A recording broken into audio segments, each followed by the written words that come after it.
Hi there mga kabibo, pag-usapan naman natin sa pagkakataong ito yung tinatawag nating non-probability sampling. Ang ibig sabihin nito, hindi lahat ay may equal chance na mapili. Hindi lahat ng member ng population ay makukuha o mapipili natin. Madalas na ito ay ginagamit sa mga qualitative research work.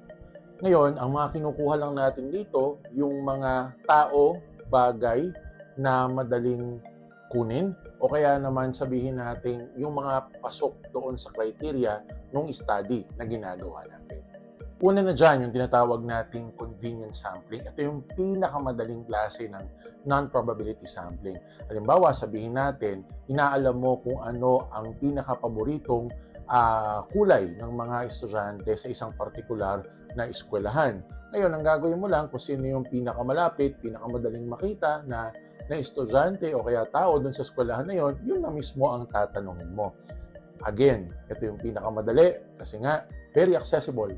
No? Kung sino man yung accessible na respondent, yun na kagad ang tatanungin mo. Yun na kagad ang magiging source mo ng data mo. Pangalawa naman yung tinatawag nating purposive sampling. Pag sinabi nating purposive sampling, lahat ng respondent na magiging bahagi ng study mo ay may specific set of criteria. Kadalasan, ang specific set of criteria hanggat maaari ay hindi bababa sa 5. Halimbawa, sabihin natin, ang iyong pag-aaral o saliksik ay patungkol doon sa mga estudyante o mga tao na mga iPhone user, kung ano yung kanilang experiences sa paggamit ng mga iPhone na mga gadgets or devices. No? Ngayon, ang ilalagay mo, ang gagawin mo, ang pipiliin mo lang, syempre, yung mga iPhone users. Pag halimbawang sila ay Android user, hindi na sila magko-qualify na maging part ng study mo. Yun yung tinatawag nating limitation. No? Yun yung tinatawag nating qualifying criteria para maging bahagi sila ng iyong study. Pangatlo naman yung tinatawag nating quota sampling. Sa quota sampling, kung ito ang gagamitin mo, kailangan ma-identify mo muna yung mga subgroups na maaaring maging bahagi ng iyong pag-aaral. Halimbawa, sabihin natin, yung tinatawag na sex o kasarian, yung magiging subgroup mo. Dalawa lang naman yan. You have the male, you have the female, lalaki, babae. Ngayon, kailangan ma-set mo o ma-compute mo yung tinatawag nating specific na quota o bilang na kailangang ma-reach mo sa kada subgroup na yon bago ka mag-proceed doon sa study.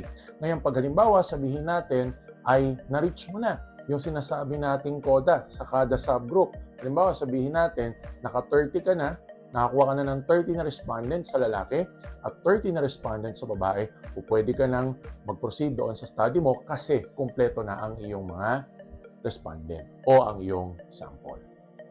At ang panghuli at pang-apat ay yung tinatawag nating snowball sampling. Snowball sampling, tinatawag ko rin itong referral sampling sa aking pagtuturo.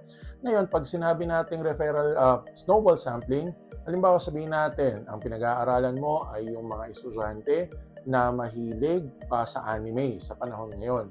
Now, kung meron kang naunang respondent na nakita na mahilig sa anime, tinanong mo na siya, nag-extract ka na ng data, tatanungin mo siya ngayon. No?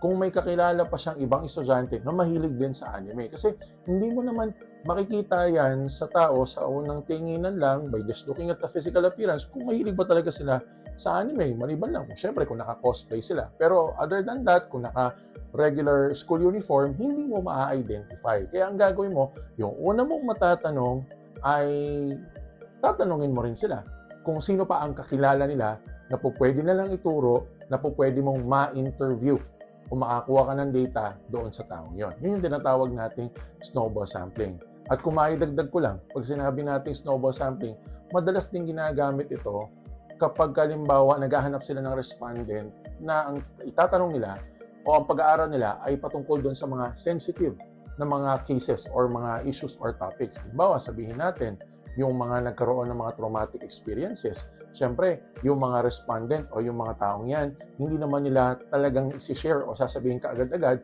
na sila ay talagang naging biktima ng traumatic experiences. Pero most likely, meron niyang mga tinatawag nating mga support group na kung saan sila mismo ay magkakakilala. Pero sa pagkakataong ito, mga kabibo, huwag niyong kakalimutan na siyempre hihingian niyo muna ng tinatawag na informed consent yung mga taong kakausapin niyo kasi baka mamaya may mga bagay na hindi naman nila gustong i-share Pero napilitan lang sila kasi pinilit ninyo. Hindi natin po pwedeng gawin yon kapag tayo ay nagsasaliksik. Remember, isa sa mga panuntunan na ating sinusunod ay yung tinatawag nating Data Privacy Act of 2012 na kung saan nire-respeto natin yung privacy ng mga individuals na nasa paligid natin. Ayan. Naway may natutunan kayo sa episode na ito ng The Bibo Project at see you next video mga kabibo. Paalam!